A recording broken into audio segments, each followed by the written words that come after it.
سورہ دخان شروع کرتی ہوں اللہ کے نام سے جو نہایت مہربان اور بڑے رحم والا ہے۔ حامیم۔ قسم ہے اس کتاب واضح کی کہ ہم نے اس کو ایک برکت والی رات میں اتارا ہے۔ ہم آگاہ کرنے والے تھے۔ اس رات میں ہر حکمت والے معاملہ ہماری پیشی سے حکم ہو کر طے کیا جاتا ہے۔ ہم بوجہ رحمت کے جو آپ کے رب کی طرف سے ہوتی ہے آپ کو پیغمبر بنانے والے تھے۔ وہ بڑا سننے والا بڑا جاننے والا ہے، جو کہ مالک ہے آسمانوں اور زمین کا اور جو ان دونوں کے درمیان میں ہے، اس کا بھی اگر تم یقین لانا چاہو۔ اس کے سوا کوئی عبادت کے لائق نہیں۔ وہی جان ڈالتا ہے اور وہی جان نکالتا ہے۔ وہ تمہارا بھی پروردگار ہے اور تمہارے اگلے باپ دادوں کا بھی پروردگار ہے، بلکہ وہ شک میں ہیں، کھیل میں مصروف ہیں۔ سو آپ اس روز کا انتظار کیجئے کہ آسمان کی طرف ایک نظر آنے والا دھواں پیدا ہو جو ان سب لوگوں پر عام ہو جائے۔ یہ ایک دردناک صدا ہے۔ اے ہمارے رب، ہم سے اس مصیبت کو دور کر دیجئے، ہم ضرور ایمان لے آئیں گے۔ ان کو کب نصیحت ہوتی ہے، حالانکہ ان کے پاس ظاہر شان کا پیغمبر آیا، پھر بھی یہ لوگ اس سے ستابی کرتے رہے اور یہی کہتے رہے کہ سکھایا ہوا ہے، دیوانہ ہے۔ ہم چند دن اس عذاب کو ہٹا دیں گے، تم پھر اپنی اسی حالت پر آ جاؤ گے۔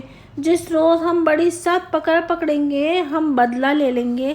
اور ہم نے ان سے پہلے قوم فرعون کو آزمایا تھا اور ان کے پاس ایک معزز پیغمبر آئے تھے کہ ان اللہ کے بندوں کو میرے حوالے کر دو، میں تمہاری طرف ایک امانت دار اور دیانتدار پیغمبر ہوں، اور یہ کہ خدا سے سرکشی مت کرو۔ میں تمہارے سامنے ایک واضح دلیل پیش کرتا ہوں اور میں اپنے پروردگار اور تمہارے پروردگار کی پناہ لیتا ہوں اس سے کہ تم لوگ مجھ کو پتھر سے قتل کرو، اور اگر تم مجھ پر ایمان نہیں لاتے تو تم مجھ سے الگ ہی رہو۔ تب موسیٰ نے اپنے رب سے دعا کی کہ یہ بڑے سخت مجرم لوگ ہیں، تو اب میرے بندوں کو تم رات ہی رات میں لے کر چلے جاؤ، تم لوگوں کا تعاقب ہوگا اور تم اس دریا کو سکون کی حالت میں چھوڑ دینا، ان کا سارا لشکر ڈبا دیا جائے گا۔ وہ لوگ کتنے ہی باغ اور چشمے اور کھیتیاں اور عمدہ مکانات اور آرام کے سامان جس میں وہ خوش رہا کرتے تھے چھوڑ گئے۔ اسی طرح ہوا، اور ہم نے ایک دوسری قوم کو ان کا مالک بنا دیا۔ سو نہ تو ان پر آسمان و زمین کا رونا آیا اور نہ ان کو مہلت دی گئی، اور ہم نے بنی اسرائیل کو سخت ذلت کے عذاب یعنی فرعون سے نجات دی۔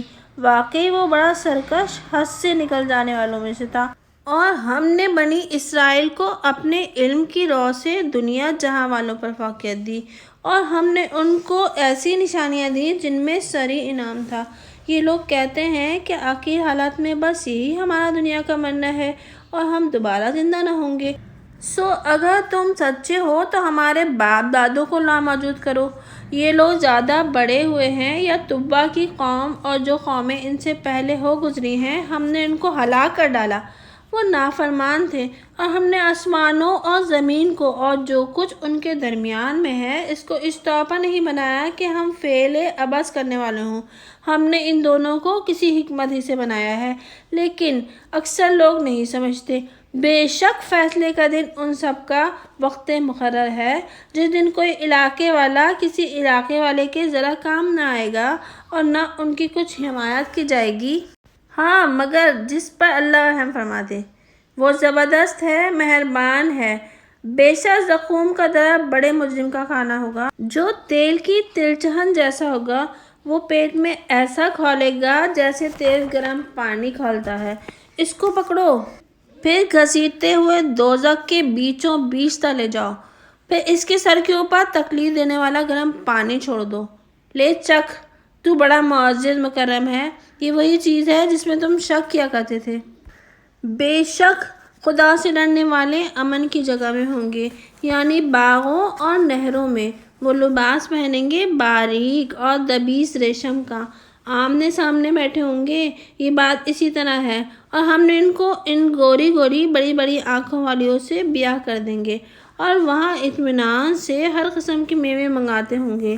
وہ وہاں بجز اس موت کے جو دنیا میں آ چکی تھی، اور موت کا ذائقہ بھی نہ چکھیں گے۔ اور اللہ تعالیٰ ان کو دوزخ سے بچا لے گا۔ یہ سب کچھ آپ کے رب کے فضل سے ہوگا۔ بڑی کامیابی یہی ہے۔ سو ہم نے اس قرآن کو آپ کی زبان میں آسان کر دیا ہے تاکہ یہ نصیحت قبول کریں، تو آپ منتظر رہیے، یہ لوگ بھی منتظر ہیں۔